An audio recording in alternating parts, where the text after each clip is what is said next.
Revoke invitation. Charles is under pressure to punish Sussex as Harry and Meghan are bottomless pits of want and greed who mercilessly savage the royal family. Then milk it. Hello and a very warm welcome back to LVT News YouTube channel. After all the destruction that Harry and Meghan have created, you would assume that they would be happy, perhaps even humbled to accept an invitation to the coronation of King Charles. But instead reportedly they have issued a whole list of demands. I mean, at least that sticks with their brand. I have to give them credit for. And if the king really wants his dimwit son and his insane daughter-in-law to come, their ultimatums reportedly include a private apology during a private meeting with both Charles and William. Well, that's never going to happen, and they're also demanding that they get to stand on the balcony at Buckingham Palace, even though we already know that it's for senior working royals only. And this whole list of demands is coming in addition to allowances that have already been made. Reportedly, King Charles is going to let Harry and Meghan use Frogmore Cottage, from which they are being kicked out. Maybe on some level, Harry and Meghan simply don't want to come. Perhaps this list of demands, if it's true, is just more fodder for victim. I mean, Harry has boasted a lot about how self-aware he has become, and if you pay $33 for his pay-per-view online therapy session earlier this month, and that is a complete joke. I mean, Harry continues to show that he's dim. He is not self-aware at all, and he has no sense of gratitude. Instead, he has shown himself to be a very spoiled man. Child is probably just beyond help at this point. But at least in Meghan, Harry found someone equally miserable. They truly do bring out the worst in each other. Don't they? Estrangement, family problems, grievances, and hypocrisy, for all their preaching about service, about being kind to other people, and how important forgiveness is. It's pretty interesting that Harry and Meghan are simply never at fault. They are never going to admit that they did anything wrong. They refuse to acknowledge the fact that they have earned their reputation as untrustworthy sellouts, that the emotional and reputational damage they have caused the royals may take years to fix. So maybe the best thing for them to do right now would just be to quietly take their seats in whatever back row they're assigned to, just wish the king nothing but the best, and then run back to the US. But no, of course they're not going to do that. Not them, not the greatest narcissists of our lifetime. It seems like they are bound and determined to make the most important day of the king's life all about them. Just picture it. This is the culmination of your father's birthright. This is his purpose in life. This is a day that he has patiently waited 74 years to come, one that his former wife wanted to be taken from him. Now Diana told Martin Bashir that Charles was not up to the top job anyway, and this was one that required his own mother to pass away in order for him to get this job. And then what do?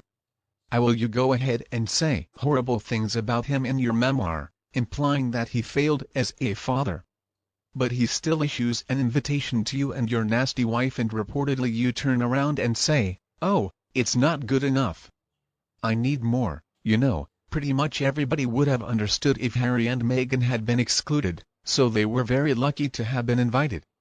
I mean, did they not tell us that they ran off to America because they wanted freedom from royal life? Have they not spent the years since then trashing the monarchy in every available outlet and streaming service? Have they not implied the royal family as racist time and time again? Did they not actually accept an award for allegedly standing up to the structural racism within the royal family, and then deny that they had ever accused the royal family of being racist? Now Harry did blame the British press for that one. If he and Meghan dared to show up at the coronation, they better get ready. As the old saying goes, never pick a fight with people who buy ink by the barrel. And of course, Harry and Meghan have already demonstrated that they are not to be trusted. They are the kind of nasty people who are going to sell almost every little bit of personal info and private dialogue to the highest bidder.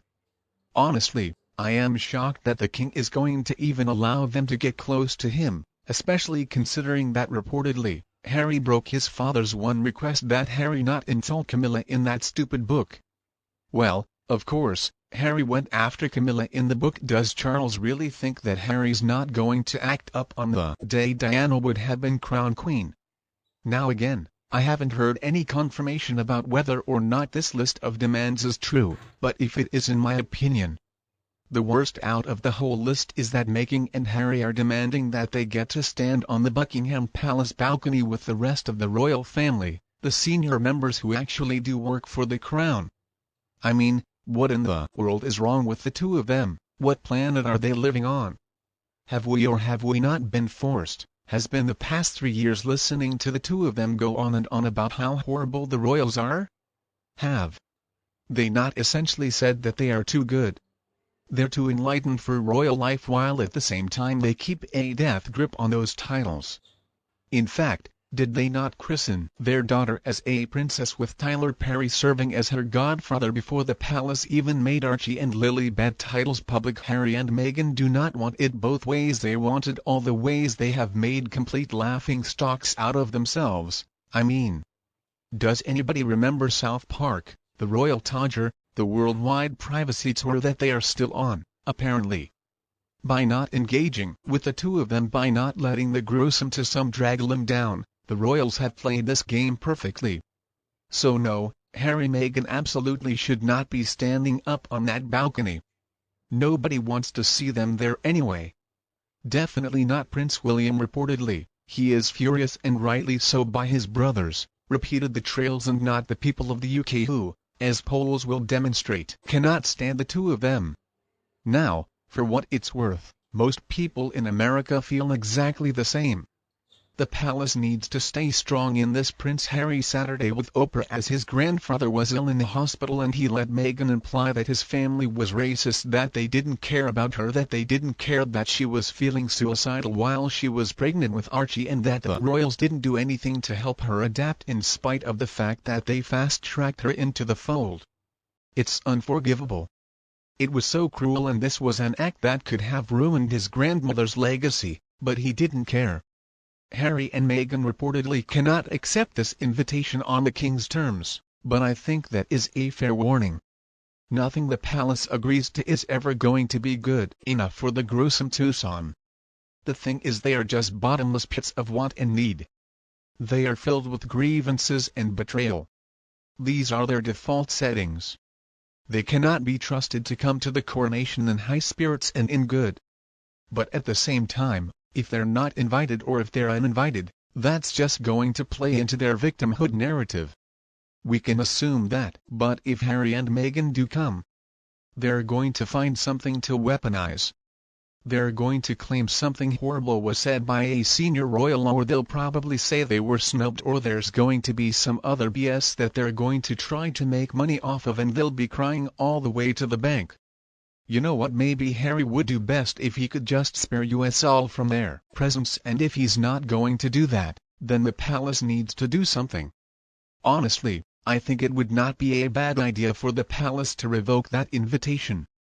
It might be the best thing for. Already they are trying to make the coronation all about them, and King Charles is losing the respect of his subjects for letting them do so. He's looking like a fool, and he's looking quite weak. Nothing, and I mean nothing, is ever going to be good enough for the salary duo, and it is crazy that they have been giving titles for their invisible kids, and they keep on using theirs to pay for their billionaire lifestyle. So alright, if they want to talk about forgiveness, maybe they should start with Meghan's father. That poor man is not in good health, and he has never met Harry or the invisible grandchildren. And I do sympathize with Charles.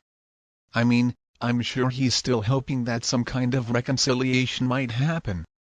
I mean, what parent would not hope the broken relationship with their child could be fixed? But at the same time, he's got a responsibility to his people, and I'm afraid he's going to need to choose between Harry and between his subjects. And I think we know what the right choice is. He needs to make the choice pretty soon too. I know it's not easy, but that is a big part of the job.